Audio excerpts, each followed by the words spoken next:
सुखदेव जी कहते हैं कि राजा परीक्षित कश्यप ऋषि की भार्या का नाम था दिति, और वो उनकी अन्य भार्या भी थी दिति 13 पत्नियां थी, लेकिन मूल रूप से जो कश्यप जी की भार्या दिति थी, संध्या काल के समय जब सूरज अस्त हो रहा था और गोधूली की बेला थी, गैया जंगल से चर कर आ रही थी, सूरज उदयाचल से अस्ताचल की ओर जा रहा था, उस समय कश्यप जी की भार्या के मन में संध्या काल के समय में गृहस्थ धर्म में प्रवेश करने की कामना जागी।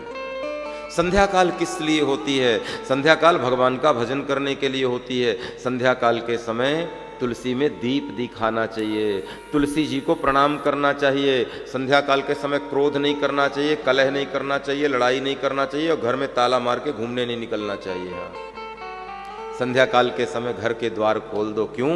भवानी अन्नपूर्णा और भगवान शंकर इसी समय गृहस्थों का दर्शन करने के लिए, किसके घर में क्या चल रहा है ये देखने के लिए आते हैं। और जिसके घर में शाम को लड़ाई चल रही होगी, कई लोग तो समय भी नहीं देखते, लड़ जाते हैं। हाँ, ऐसे लड़ाई थोड़ी करना चाहिए, थोड़ा टाइम तो देख लेना चाहिए। सवेरे सवेरे झगड़ा नहीं, वैसे तो झगड़ा ही नहीं करना चाहिए, लेकिन फिर भी मैंने कई लोगों को देखा है सुबह सुबह झगड़ा कर लेंगे। शाम को संध्या काल के समय, संध्या काल भगवत भजन के लिए होती है। इस समय कलह मत करो, लड़ाई मत करो, झगड़े मत करो, प्रेम से भगवत भजन करो। और संध्या काल के समय, संध्या काल के पूर्व घर के आंगन में बुहारी लग जाना चाहिए, झाड़ू लग जाना चाहिए। ये संध्या काल बड़ा दिव्य समय होता है, तुम्हारे जीवन के श्वासों से इसका संबंध है। भवानी अन्नपूर्णा भगवान महादेव देखने आते हैं गृहस्थ धर्म का आचार्य चरण कैसा है, तुम्हारी दिनचर्या कैसी चल रही है। इसलिए संध्या काल को घर में ताला बंद करके घूमने न जाना। अब बड़े बड़े महानगरों में जाओ तो यही सबसे ज्यादा घूमने का समय रहता है। लोग सायंकाल के समय ताला डालें और चले।